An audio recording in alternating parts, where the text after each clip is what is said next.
የቤት ስራ ሳስሩ መጣችሁ ይኸውላችሁ ስንገረፍ እንዳያመን ማለት ነው። ሁላችሁም አፈራስ ነው አቧራ እጃችሁ። ይሄ ያሟል እንዴ? ከየት ነው የመጣለት ሐሳብ? ፊላ ጫማህ ላይ ምንድን ነው ያለው? ጅል በጥንት ቀልድ ዘንድሮም ትጃጃላለህ። በዚህ ጋር ነው ሰው ለምን አሰሚን? በዚህ ጋር ነው ኧረ ክርክር እንደውም እኔ እኮ ለምንድን ነው እኔ ብቻ ሰለባ የምሆነው? ምን ዕዳ ገባው? ምንድነው በፌደርሰንም እንደ ረቦና እንደ እዚህ ጋር አይጀመርም እንዴ? ምንድነው የራቦሳ ምን እርባችኋል እንዴ? ማለት ለምግብ ነው የመጣችሁት? ለምን ነው የመጣው አንተ? እኔ ለምግብ አይደለም ስለጠሩኛ እነሱ ስለማከበር ምናምን ነው የመጣሁት እንጂ ለምግብ የምግብ ችግር የለብኝም። እኔ በሬ በየወሩ እየጣልኩኝ ደሃ ምናምን አበላለሁ። የምግብ ችግር ምናምን የለብኝም። ያው ጣሪ አክባሪ ነው ብዬ ነው እንጂ ስማ እንዴ ብፌ አልቋል አልቋል። ምንም በላለው ጀውን አወገለንም ቤተ ምግብ ይቅርታ እንዴ ብፌው ተስተካክሎ አልቋል ያልኩት ወይ እሺ እናቴ እና እንዳልኩ ትቀርማላችሁ። እንዴት ነው ትቀርማላችሁ ወይስ እንዴት ይሻላል?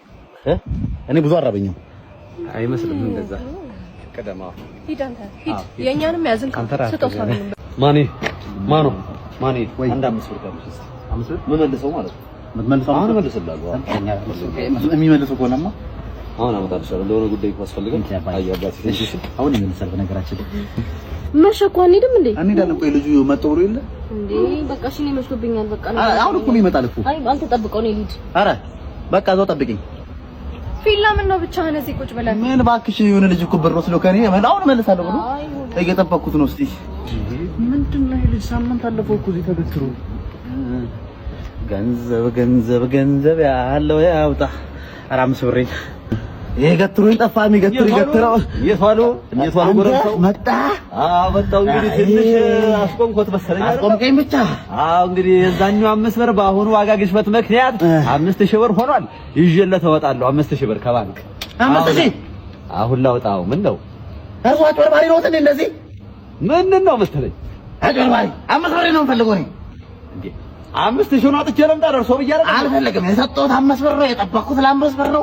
5 ብር ነው ሰጠኝ። አይ ይረጋጉ እንግዲህ በሽበድ እዚህ ወገቦትን እንዳደሉ አረራ